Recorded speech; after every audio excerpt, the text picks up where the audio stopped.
Tori Petry here in Phoenix, Arizona for the NFL annual meetings, and I'm joined by team president Rod Wood. Rod, you guys have been busy going in and out of meetings, voting on different rule changes. What does the owners meeting week look like for you? It's like a convention, and you're reconnecting with other teams. A lot of meetings, as you described, a lot of things to vote on. This is the one meeting a year where we consider rule changes, and we made some votes on that today. It's 3 days. It feels like 7, and thankfully it's now over. Pretty significant rule change today, though, on pass interference calls. Walk us through that rule change. So the rule change will be pass interference, offensive and defensive, will now both be challengeable by the coaches, and within the last 2 minutes, subject to review by the replay official upstairs, just like any other play. And it could be a play where pass interference was not called on the field. That could be challenged, and if there was a penalty, a flag could be thrown.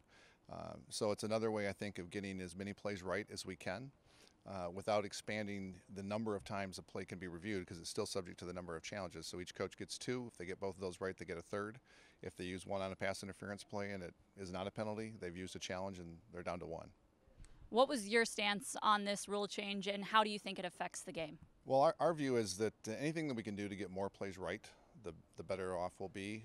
This is a different type of play, though, because it's a judgment call. It's not, is he inbounds or out of bounds? So knowing that it's a judgment call, there's probably going to be some things that people will be talking about when a challenge is overturned or not overturned. But I think the opportunity to get as many plays right as possible is a good thing. Now, it doesn't include the last couple of minutes of the half, of the first half, or of the final half. Why do you think that's important, and why was that the decision? Because we wanted it to fit within the current replay rules. So every play that is subject to review now through the coaches challenge system exists, and at 2 minutes there's no more coaches challenges. That goes up to the replay official upstairs. So if there's a play to be reviewed, fumble, touchdown is reviewed by the person upstairs. We wanted it to follow with pass interference, so it's the same system. All right, now another one that didn't quite go through was a little bit of discussion on that Thanksgiving Day game, on whether that game should stay at home for the Cowboys and the Lions. What was you guys' stance on that proposal, I suppose?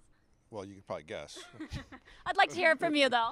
We were very much for maintaining the current system and not passing the new resolution. And thankfully, some momentum was gained, and the Eagles, who submitted that, agreed to pull it, and it was never voted upon. So Thanksgiving games, home at Detroit for as far as we can see in the future. I think fans are probably happy to hear about that one as well. Now, you teased at the members summit that we had. There might be some exciting news coming as far as the preseason schedule goes. Where does that stand right now? It's still a tease until the preseason schedule comes out, which I think will be in a couple weeks. Probably the second week of April, hopefully, and we'll have some hopefully good news to report about opponents and maybe some joint practices. All right, well, we're always excited about hearing about those joint practices. Now, another thing that happened during Owners Meetings Week was the debut of NFL Film's new documentary on the 4 female owners in the NFL. Tell us a little bit about the premiere that you guys attended with that. Well, it was amazing, and for those who don't know, it's called A Lifetime of Sundays, and there was a roughly 15-minute allocation to each of 4 women who've been in the league their whole life: Mrs. Rooney, Mrs. Hunt, Mrs. McCaskey, and Mrs. Ford. And a lot of access was given to the NFL Films crew by each of the 4 ladies.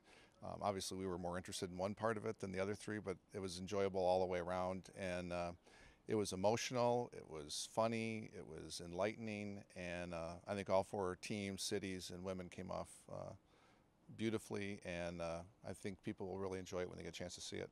Why do you think it's important to pay respect to these legendary women of the NFL? It's, they're part of the history, and I think we talked about it at lunch today, and so much of what we do is about the here and now and the future of the game. But we certainly, as we're going into our 100th anniversary, we want to honor the history and the tradition of the game. And when you get a chance to see it, I don't think you'll argue that there couldn't be 4 better people to describe the history of the game. What might fans learn about Mrs. Ford through this documentary that they wouldn't otherwise?